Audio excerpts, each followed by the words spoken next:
Good evening, ladies and gentlemen. So today I've been experimenting with a different gadget, and I'm going to tell you right now it is very strong for a good portion of the game. So this video also might surprise you guys because I haven't posted in a few days, which is unusual. But also I'm going to do so much healing, and that's very much unlike me. Now, don't be fooled by the start of this. There's a reason why I pick the power. The first round can't get here quick enough. The power.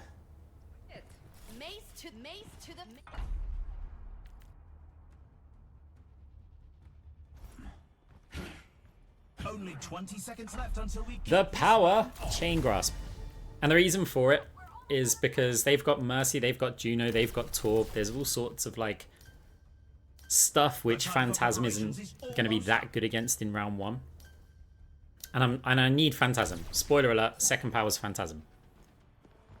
It basically makes up the concept of the build. But round one's all about, I want to generate some money, I want to be useful, and I want Chain Grasp in this build despite it being predominantly an orb build. Well, actually it's kind of 50-50, but I want Chain Grasp in the build because there's a lot of time where that's going to be really my only damage. And so getting it round one, getting it round two, potentially even round three, I'm going to get it at some point. We also got the gadget. We got that so that we could jump up because it's the high ground map. I was considering first aid kit and armored vest, and then I went, actually on this map there may be moments when Winston jumps us that we want to just like Brexit on out of there, right? In that scenario it didn't really work for us. I'm checking Mercy's power because there's this crazy like combination of Mercy and Winston where Mercy can get that supply I've forgotten what it's called, supply something. Oh, we jump up again. And it reduces Winston's jump cooldown to 1 second. And then Mercy can max out cooldown reduction and can get that down to 5 seconds. And then Winston gets all sorts of like elimination, cooldown resets, over health. So I couldn't heal the Zarya there, she was in the other bubble. And this Zarya, by the way, is probably the biggest Mona I've seen in like the whole of Stadium this season. Upgraded turret from the Torb there, causing us a few problems. We've got our jump pack. Should I say jump gadget, but Winston's chasing us. Can we get out of here? We're just about to get our fade. We go over to the Mega. Now look to flat bounce a heal up here. Winston shouldn't be able to do this much damage to us in round one. Would be able to kill him if they ult. And then I'm like, okay, I used the ult. Probably not the best idea, considering Winston probably would have had his, but it was like, if he jumps away, I just want to be able to like eliminate him. So yeah, the Mercy Winston combination of a Winston with a pocket Mercy is kind of broken right now, and I have a feeling you're going to see more of that in your ranked games soon, especially for playing in the higher ranks. Because yeah, Winston's jumps are insanely strong. So now enemy team is currently crushing us on the objective. We've only moved it 2 meters. Winston jumps us now. Gonna fake fade him, get behind, but the Winston didn't jump off the high ground, which is unfortunate. Our orb's in the bubble as well, so while the orb travels through the bubble and will heal players in the same like side of the shield, it's not going to heal through it. So yeah, we can't sustain it in that scenario, but we will solve that problem later with this build. And seriously, I'm considering always getting this gadget. This is how strong I believe it to be. And I'll get into like the reason for it.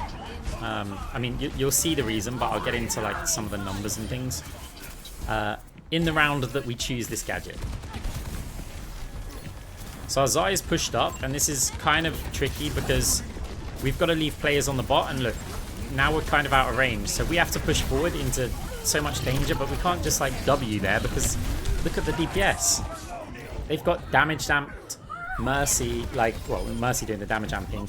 Torb, Soldier, Juno missiles. Our Zaya's overextended there.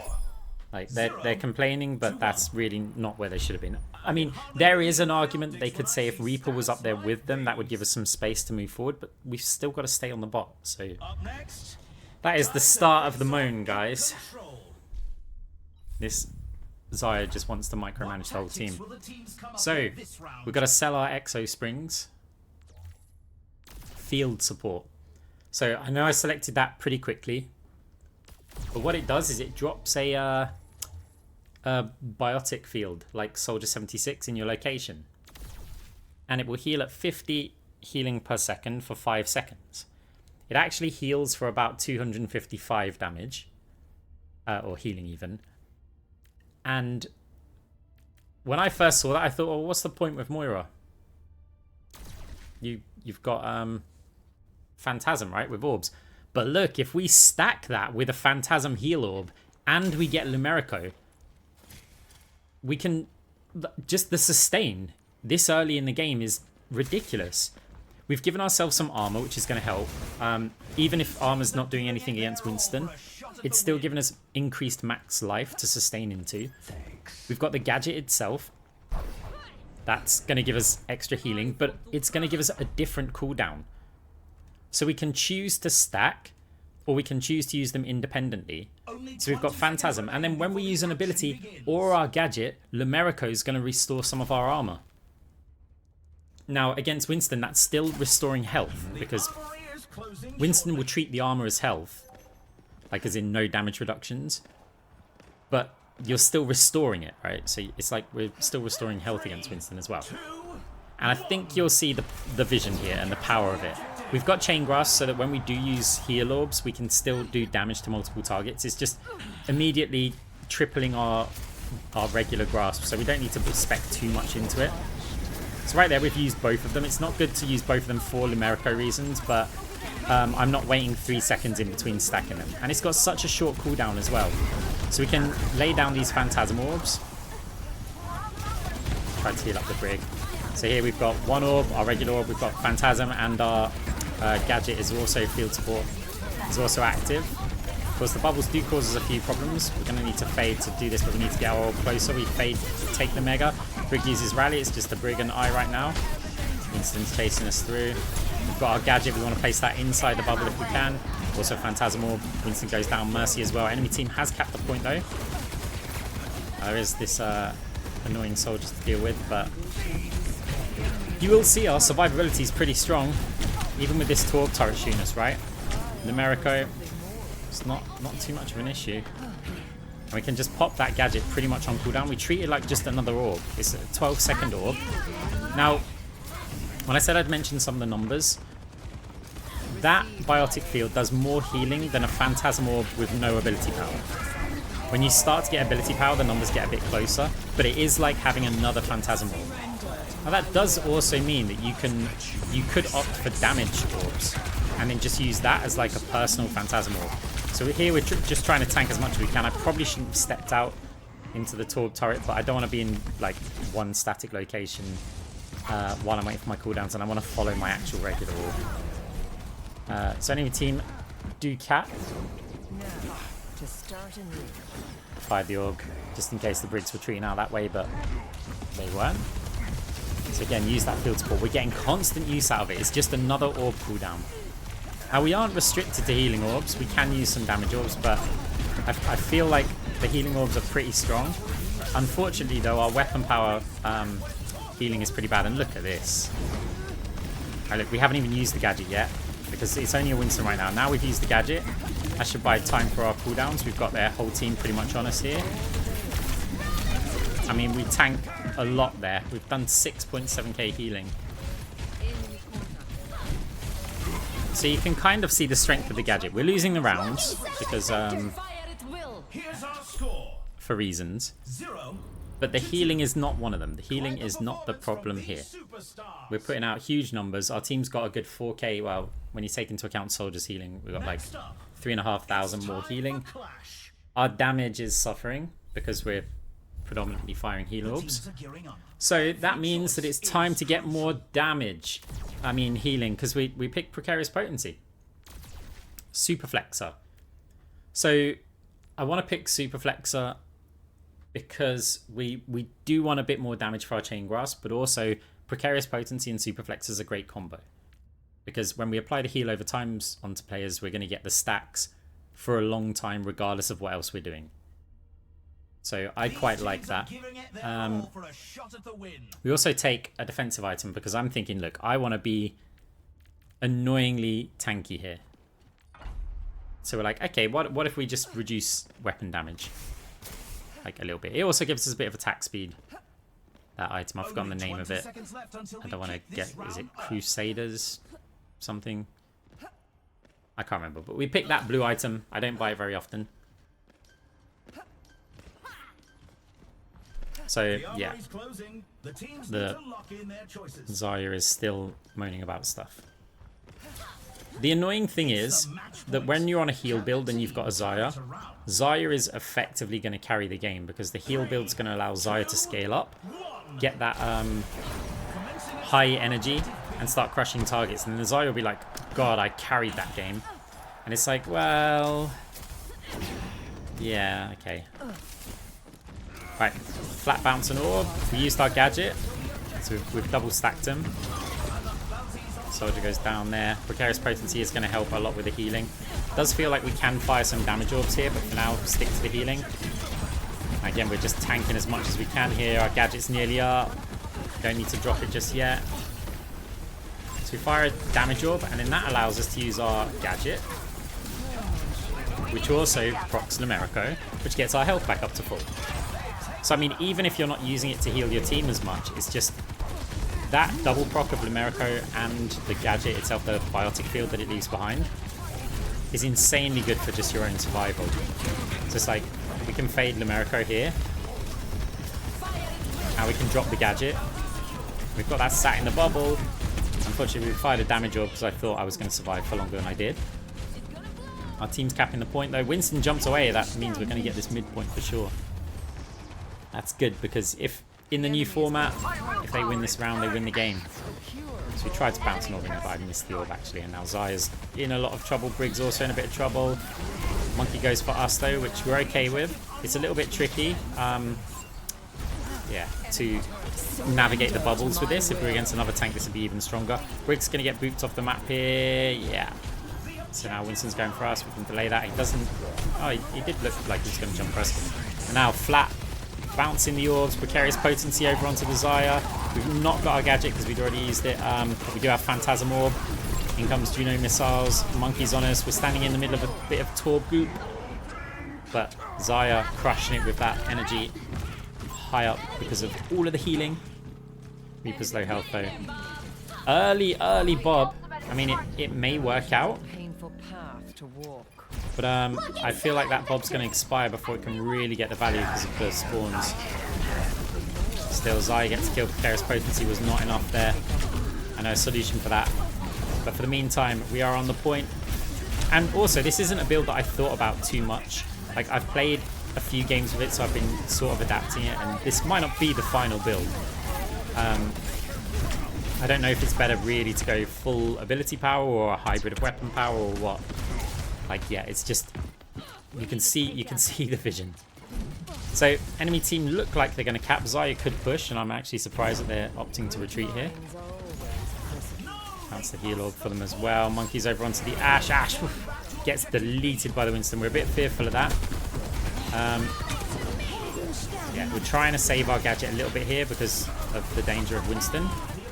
And if we use all of our cooldowns right away and we get displaced, then we're in a lot of trouble. We're over on the point, fire a heal orb into that room, but we really wanted to set up ready for the cap here. A little bit worried about our players. There's a lot of Torb stuff around as well. Flat bouncing the orbs, we use Coalescence. We've got quite a bit of ability power. No super flexor stacks though. Oh, gonna have to fade back here. Flat bounce location found again.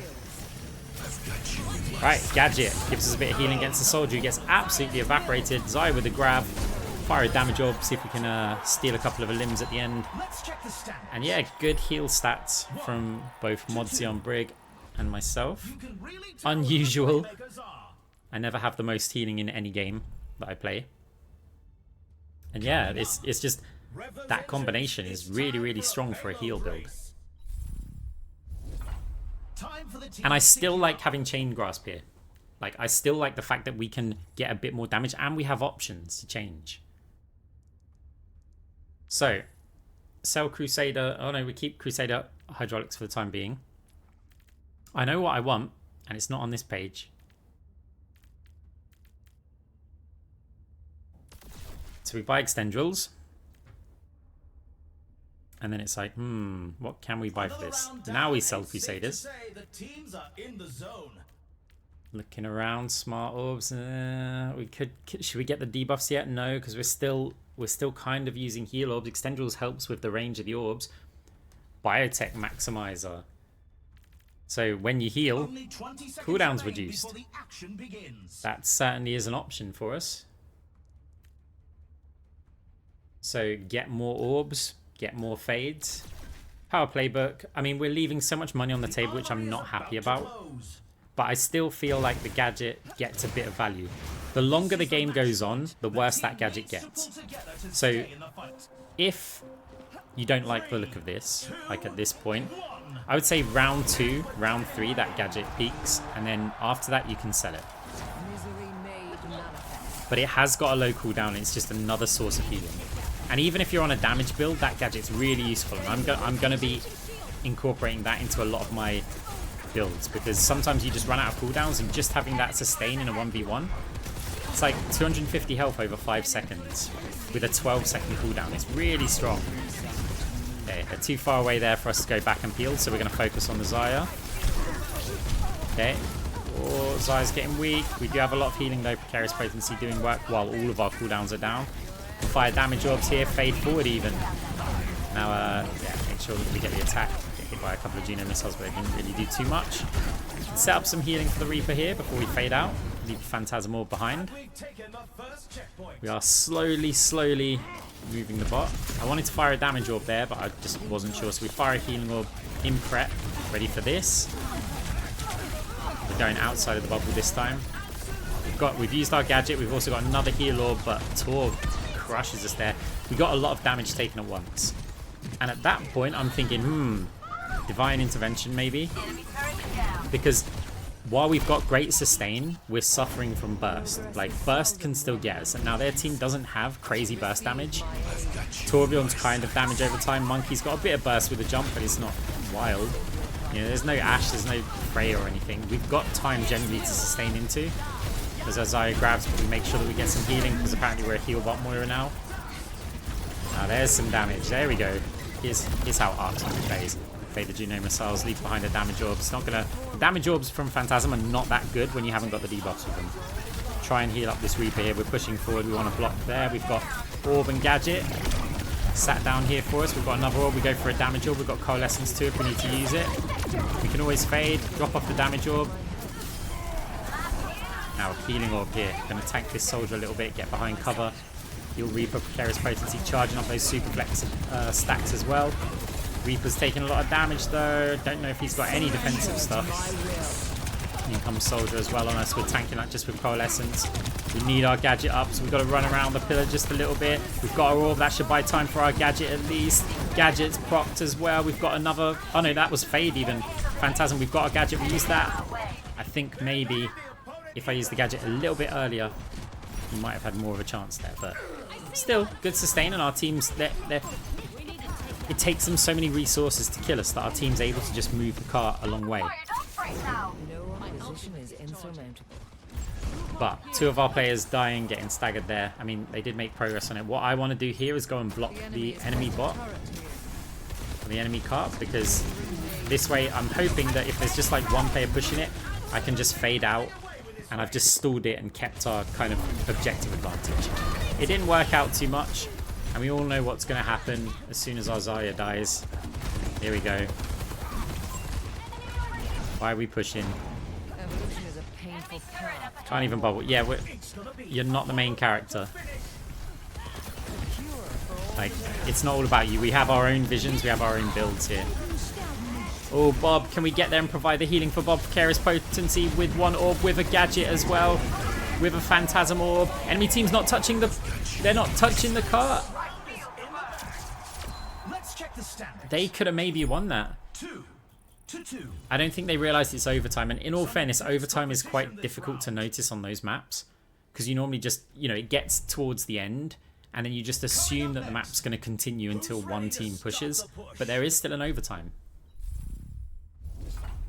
Now's the time for our teams to So, work out sell their power playbook, strategies. and we're looking at the cash. And what I want to get is Amari's, because I want my weapon power healing from Precarious to do a bit more. At the same time, I've got so much cash left, I feel like field support has fallen off now. There's no point in using it. We probably should have got rid of it in the previous round. Deciding whether to go cross-orbal, that way I can at least get a bit of orb damage out. Also considering Void Hoppers if we're just going to like full-on heal bot, try and buff our team. And I'm like, our damage is low. Our healing's pretty good. Our healing's amazing. Maybe this is time to switch up the build a bit. And also, I feel like it gives you guys a comparison. So with the powers that we've got options to go for debuff build. We've got options to go for a chain grasp, weapon power, precarious potency build. We could even go and get Destruction's Divide. I buy the debuffs. Look at that. The money works out kind of perfectly. But am I happy with it? And if we're picking the debuffs, yeah. There's an argument for a cross-orbal as well to keep the healing up. But I'm like, okay, let's just get the debuffs, get multi-ball. Now, one thing I am missing in this, if I was building from scratch, I think I would have put Phantasmic Flux in there. Because right now I have no ability lifesteal and I don't have my gadget. And this is kind of an oversight from me. I have Lumerico, which is going to help. But when you start to get like decent AP, ability lifesteal is just really, really strong. So right now, because we've got Super Flexor, yeah, we've got good AP, but we've got no lifesteal from it. And because we haven't got cross-orbal, we've got no heal orbs. So we've got to rely a lot on this Lumerico. Can't really go back and peel for that. But we do have good healing for the rest of the team with just weapon power stacks. And that's also going to mean that Super Flexor is constantly channeled. Like any heal over time is going to give us, like, how many seconds? Like, I mean, it's not any heal over time. It's only when they turn gold when we actually use Precarious Potency. Brig in with a rally. Players getting crushed here. There's a Torb turret there. Now, I can't get in range to heal the Brig from this, so I stand in front of it, tank a little bit of the damage. Yeah, it takes me a while to kill that. So we got up top, corner bounce that main orb. We're expecting Winston to jump on us, and then we can just fade away. And that just means that Winston's not engaging on the objective, so we get a little bit more distance. Soldier also getting hurt by that Cyber Venom. I don't really want to take too much long distance